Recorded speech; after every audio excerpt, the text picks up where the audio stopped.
4장 10절부터 14절까지입니다. 구약성경 102면입니다. 네, 한 절씩 교독하겠습니다.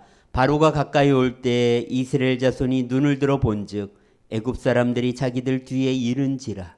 이스라엘 자손이 심히 두려워하여 여호와께 부르짖고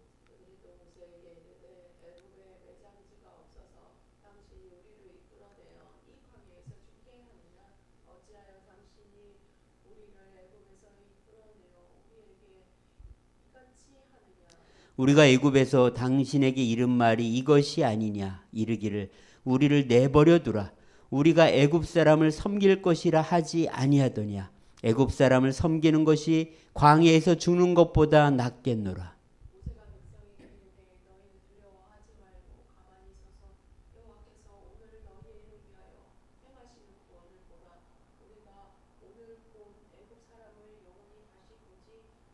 같이 읽겠습니다. 여호와께서 너희를 위하여 싸우시리니 너희는 가만히 있을지니라. 아멘. 역사상 가장 오래된 노래는 1950년에 발견된 3400년 전의 노래입니다. 이 악보는 수메르어로 작성된 것으로 아마도 신전에서 부른 노래 같습니다. 그러나 멜로디는 약간 팝송 같다고 합니다. 이 석판에는 음계는 존재하지만 곡의 리듬은 없습니다. 그래서 상상력을 더해서 사람들이 만들었습니다. 자, 그러면 현대 악보처럼 음의 높낮이와 길이가 적힌 가장 오래된 노래는 무엇일까요? 그것은 1883년에 발견된 이 세이킬로스의 비문에 적힌 노래입니다. 보통 세이킬로스의 노래라고 부르는데요. 기원전 2세기경의 고대 그리스 음악으로 서양 음악사의 시작으로 봅니다. 자, 그렇다면 성경에 등장하는 노래에 관한 최초의 기록은 무엇일까? 창세기 31장 27절에 나오는데요. 바로 야곱이 외삼촌 집에서 20년을 살다가 가족을 데리고 떠날 때 외삼촌이 했던 말입니다. 지금으로부터 3900년 전에 잔치를 하면서 즐겁게 노래를 했다는 것을 보여주는 증거입니다.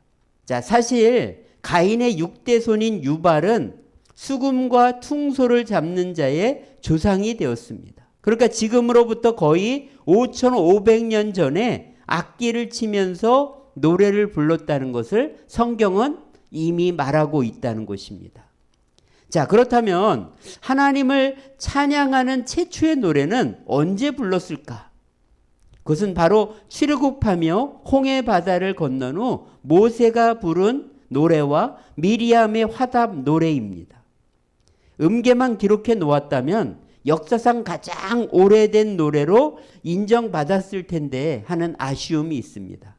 어쨌든 가사를 보면은요, 상당히 길어요. 이렇게 하나님께서 구원하심을 찬양하는 이 노래가 있다는 것은 정말 놀라운 기록입니다. 자, 우리가 교회에서요, 노래를 부르는데 보통 세 가지로 나뉩니다. 자, 찬송가와 복음 찬송과 복음 성가로 구분할 수가 있습니다. 찬송가는 상향, 바로 우리가 하나님께 올려드리는 하나님의 속성, 또 하나님께 감사하고 찬양하는 그런 내용이라고 볼 수가 있습니다. 이 상향적인 찬송가는 예배 전반에 불러서 하나님께 영광을 돌립니다. 자, 두 번째 이 복음 찬송은 십자가 보혈, 구원, 사랑, 창조 이런 하나님이 행하신 일에 대해서 감사하는, 그리고 우리 마음으로 감사하기 때문에 내향적인 그런 찬양이라고 볼 수가 있습니다. 그래서 주로 예배를 마칠 때, 결단할 때 하나님의 은혜에 감사하며 부른다는 것이죠. 자, 세 번째는 복음성가입니다. 가스펠송이라고도 하고요, CCM이라고도 할 수 있는데, 이거는 신자나 불신자들에게 하는 호소나 또 아니면 간증의 성격, 또 아니면 권면이나 교훈, 뭐뭐 합시다, 뭐 예수 믿으세요, 뭐 이런 가사들, 이런 것들이 바로 이 복음성가라고 할 수가 있습니다. 그래서 외향적이다 이렇게 이제 볼 수가 있죠. 그래서 대중집회나 선교적인 목적으로 불립니다. 보통 이렇게 찬송가나 CCM으로 나누는데 이렇게 세 가지 관점에서 찬송가와 복음 찬송, 그 다음에 복음성가 이렇게 우리가 나누어서 생각하면서 찬송을 부르면 좋을 것 같습니다. 참고로 우리가 찬송을 하다 보면 어떤 찬송가에는 아멘이 붙어 있고 어떤 찬송가에는 아멘이 붙어 있지 않습니다. 가장 쉬운 구분은 기도문처럼 끝났을 때 뭐뭐하게 하소서 이런 기도문으로 끝났을 때 대부분 아멘이 붙고요. 이전엔 내가 주님을 몰라 이런 찬양처럼 내 고백적인 이런 찬양에는 아멘이 들어가지 않습니다. 이렇게 우리는 찬송을 많이 부르며 살아야 됩니다. 물론 세상에 좋은 노래가 많죠. 가사와 분위기가 밝고 긍정적인 에너지를 준다면 부를 수도 있지만 그래도 가능하면 하나님을 찬양하는 노래를 우리가 많이 불러야 될 줄 믿습니다. 가수는 노래 따라 간다는 말이 있습니다. 이 가수의 인생과 노래의 가사가 똑같아진다는 거예요. 우리나라 최초의 가수인 윤심덕은요, 사회 찬미를 부르다가 자살로 생을 마무리했습니다. 산장의 여인을 부른 권혜경은 암에 걸려서 산장에서 쓸쓸히 살았습니다. 이난영은 목포의 눈물을 부르고 슬픈 인생을 살다가 49세에 세상을 떠났습니다. 이별의 종착역, 떠나가 버렸네, 내 사랑 내 곁에를 부른 김현식도 젊은 나이에 떠났습니다. 가수 김광석은 30 즈음에를 부르고 정말 그 즈음에 세상을 떠났습니다. 이별을 부른 패티김은 작가 길옥윤과 이별했습니다. 오랫동안 노처녀로 지내다가 만남을 부른 노사연은 이무송을 만나서 결혼했습니다. 여러분, 이런 예는 너무나 많습니다. 말이 씨가 된다는 거죠. 그러니까 가능하면 찬양을 많이 부르고, 특별히 우리를 하나님께서 창조한 목적이 하나님을 찬송하게 하려는 것입니다. 그래서 힘들 때 쓸데없는 생각하지 않도록 찬양을 좀 틀어놓고 계속 듣는 것도 좋습니다. 모세와 이스라엘 백성들처럼 하나님께서 행하신 일, 그것을 늘 감사하면서 찬송하는 삶을 우리 모두가 살아가야 될 줄 믿습니다. 하지만 더 아름다운 것은 아직 눈에 보이지 않아도 하나님을 믿고 찬송하는 것입니다. 이윤성 씨는 배우 김정화의 남편인데요. 지금 현재 내암 투병 중에 있다고 합니다. 이분이 나는 믿네라는 찬양을 불렀어요. 비록 지금 힘겹고 어렵지만 내 주님보다 그 문제는 크지 않습니다. 나는 바다 위를 걷게 될 것입니다. 주님이 나를 새롭게 하실 것입니다. 나는 승리할 것입니다. 이런 그 믿음의 찬양을 불렀는데요. 아마 이 어려움을 잘 극복할 거라 믿습니다. 우리도 이런 그 힘들 때 정말 믿음으로 승리할 것을 고백하면서 이런 찬양을 좀 많이 불렀으면 좋겠습니다. 찬양은 곡조 있는 기도라고 합니다. 우리가 찬양으로 내 믿음을 고백하는 마음을 더 하나님께 많이 올려드렸으면 좋겠습니다. 자, 하나님은 이렇게 애굽에 10가지 재앙을 내려서 종살이하던 이스라엘을 구원해냈습니다. 모세와 아론이 내 백성을 보내라는 말을 그냥 들었다면 아마 이런 고생과 고통을 당하지 않았을 것입니다. 자, 장자가 죽는 재앙을 겪고 이제 4일이 지나자 바로의 마음이 변했습니다. 그래서 군대를 보내서 이스라엘을 추격합니다. 6일이 되자 바로의 군대가 코앞까지 따라왔습니다. 더 당황스러운 것은 하나님께서 이스라엘을 가나안 방향이 아닌 홍해 바다로 이끄셨다는 것입니다. 왜 여기로 이끄셨을까요? 우리 출애굽기 13장 17절 같이 읽어보겠습니다. 바로가 백성을 보낸 후에 블레셋 사람의 땅의 길은 가까울지라도 하나님이 그들을 그 길로 인도하지 아니하셨으니 이는 하나님이 말씀하시기를 이 백성이 전쟁을 하게 되면 마음을 돌이켜 애굽으로 돌아갈까 하셨습니다. 블레셋 길로 가면은 가나안 땅은 4일밖에 걸리지 않습니다.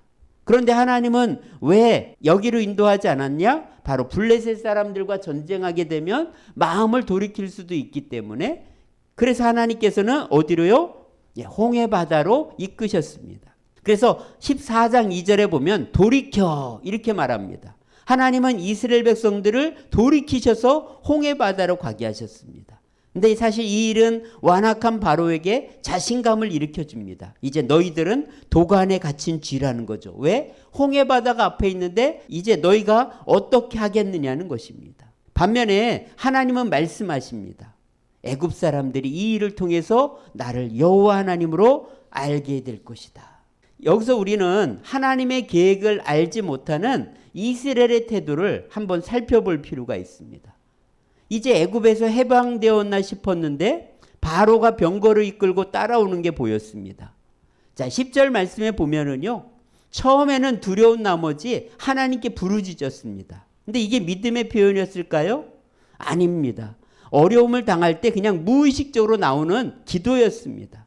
사실 이스라엘 백성들의 진심은 모세에게 한 말에 증명됩니다. 모세에게 뭐라고 말합니까? 애굽에 매장지가 없어서 당신이 우리를 이끌어 이 광야에서 죽게 하려느냐? 그러면서 우리가 애굽에서 이렇게 말하지 않았느냐? 내버려둬라. 우리는 애굽 사람 섬길 거다. 광야에서 죽는 것보다 그게 낫다. 우리가 이렇게 말하지 않았느냐? 하면서 그들은 불평하고 원망했다는 것입니다. 여러분, 우리가 어려운 일을 당하면 처음에는 기도하는 것처럼 보여요.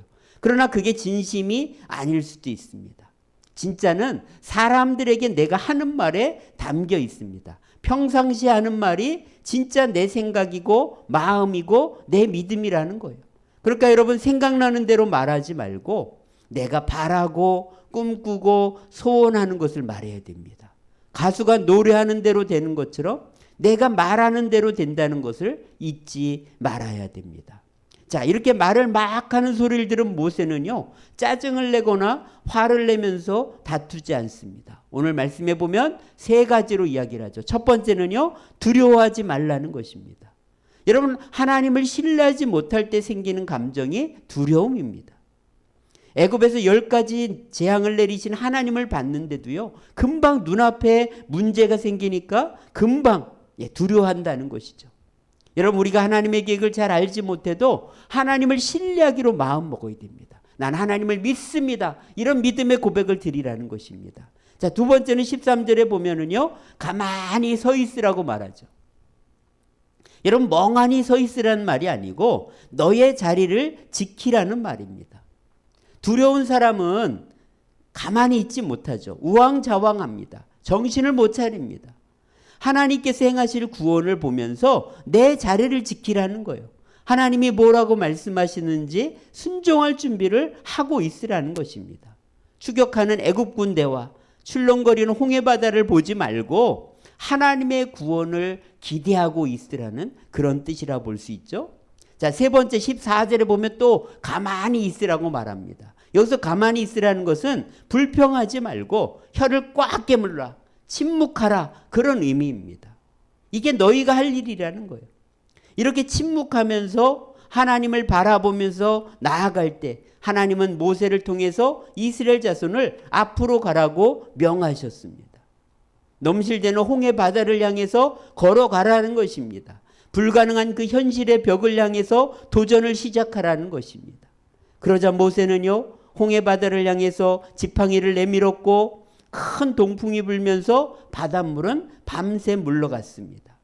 성경학자들은 적어도 1마일, 약 한 1.6km의 넓이로 물이 갈라져서 마른 땅처럼 걸었다고 말을 합니다. 여러분, 하나님은 오늘도 역사하십니다. 내가 할 일은 하나님을 신뢰하며 믿고 나아가는 것입니다. 그때 하나님은 모세의 기적, 바다가 갈라지게 하시는 이런 놀라운 일을 행하신다는 거예요. 심지어 물 위를 걷게 하실 수도 있습니다. 우리는 잘 알고 있죠? 예수님께서 풍랑이는 바다 위를 걸어오시자 베드로가 이렇게 말했습니다. 주여, 만일 주님이시거든 나를 명하사 물 위로 오라 하소서. 그때 예수님이 오라고 하니까 베드로가 물 위를 걸었습니다. 하지만 금방 바람을 보고 빠져갔죠.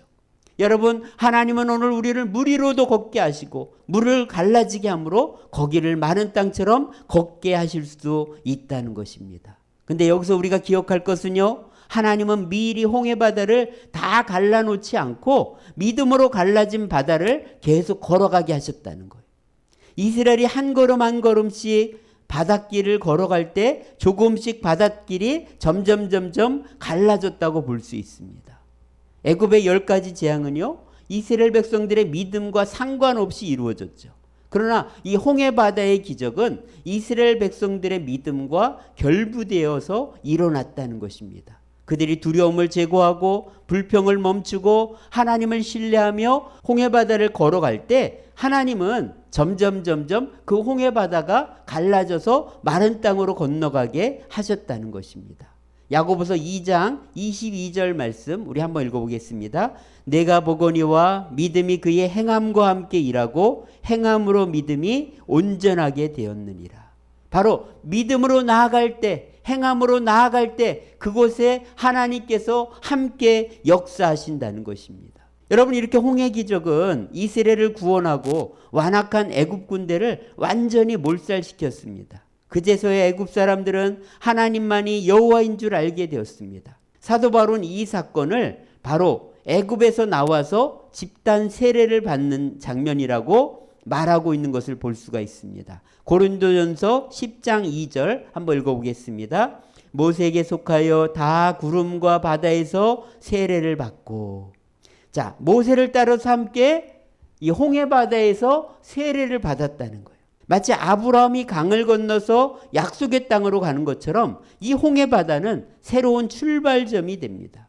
죄를 씻음 받고 이제 하나님의 백성으로 거듭났음을 공적으로 인정하면서 세례를 받는 것처럼 이스라엘 백성들은 이제 애굽과 완전한 결별을 선언하고 이제 돌아올 수 없는 다리를 건너는 것입니다.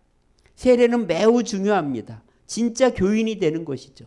교인의 의무와 책임이 생기는 것입니다. 바로 이 홍해 바다를 건너므로 이제 이스라엘 백성들은 하나님의 백성이 되고, 그리고 이제 하나님의 백성으로서의 의무와 책임을 다해야 된다는 것입니다. 자, 이렇게 세례를 받은 사람들은요, 성찬식에 참여할 수가 있죠. 바로 주님의 몸과 피를 오감으로 느끼면서 경험할 수가 있습니다. 바로 이런 은혜의 사건이 바로 이 홍해 바다를 건넌 것이라고 말할 수 있는 것입니다. 자, 이렇게 홍해 바다를 마른 땅처럼 건너는 기적을 경험한 이스라엘은 하나님을 찬양합니다. 출애굽기 15장 2절에 보면은요, 모세가 이렇게 찬양해요. 한번 읽어볼까요? 여호와는 나의 힘이요 노래시며 나의 구원이시로다. 그는 나의 하나님이시니 내가 그를 찬송할 것이요 내 아버지의 하나님이시니 내가 그를 높이리로다. 여러분, 이렇게 하나님을 찬양하는 것은요, 매우 중요합니다. 연인들이 사랑을 고백하는 것처럼 우리는 하나님께 나의 사랑을 고백해야 됩니다. 요즘 유튜브로 내가 원하는 찬양은 얼마든지 들을 수 있는 좋은 세상이 되었습니다. 우리가 찬양할 때 헛된 것을 몰아낼 수가 있습니다. 그리고 내 영혼을 하나님의 사랑과 은혜로 가득 채울 수 있습니다. 그리고 내 믿음을 더 강하게 하고 내가 온전히 하나님을 바라보게 합니다. 그리고 나를 구원하신 하나님께 더 감사하며 구원의 감격을 더 뜨겁게 만드는 놀라운 역할을 한다는 것입니다. 여러분, 오늘도 하나님은 살아계십니다. 오늘도 바다가 갈라지는 홍해의 기적은 오늘도 일어날 수가 있습니다.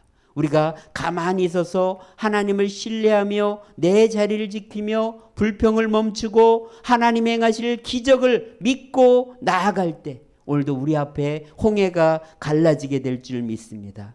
하나님은 나와 함께 일하기 원하십니다. 하나님은 나를 기적의 자리에 함께 동참하기를 원하신다는 것입니다. 역대하 20장에 보면은요, 여호사밧의 군대가 브라가 골짜기에 모여서 하나님을 찬양할 때 암몬과 모압과 세일 주민들을 완전히 진멸시키는 것을 볼 수가 있고요.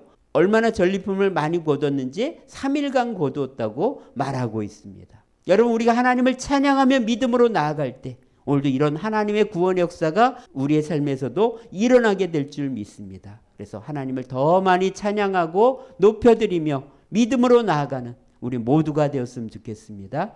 기도하겠습니다.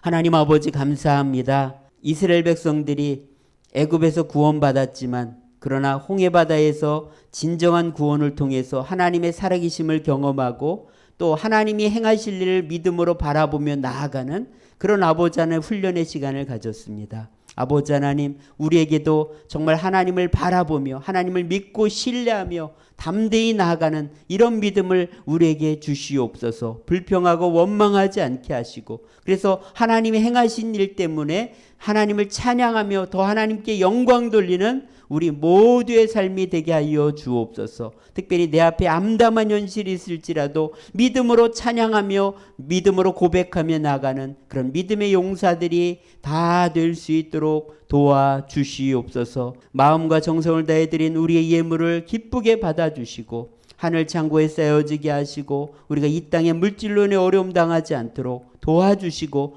베풀고 나누며 풍성한 삶을 살아가는 우리 모두가 되게 하여 주옵소서. 우리 구주 예수님의 은혜와 하나님의 크신 사랑과 성령의 충만 인도 함께 하심이 오늘 예배드리는 모든 가정마다 또 우리의 모든 일터마다 이제로부터 영원까지 함께 하시기를 간절히 축원하옵나이다. 아멘.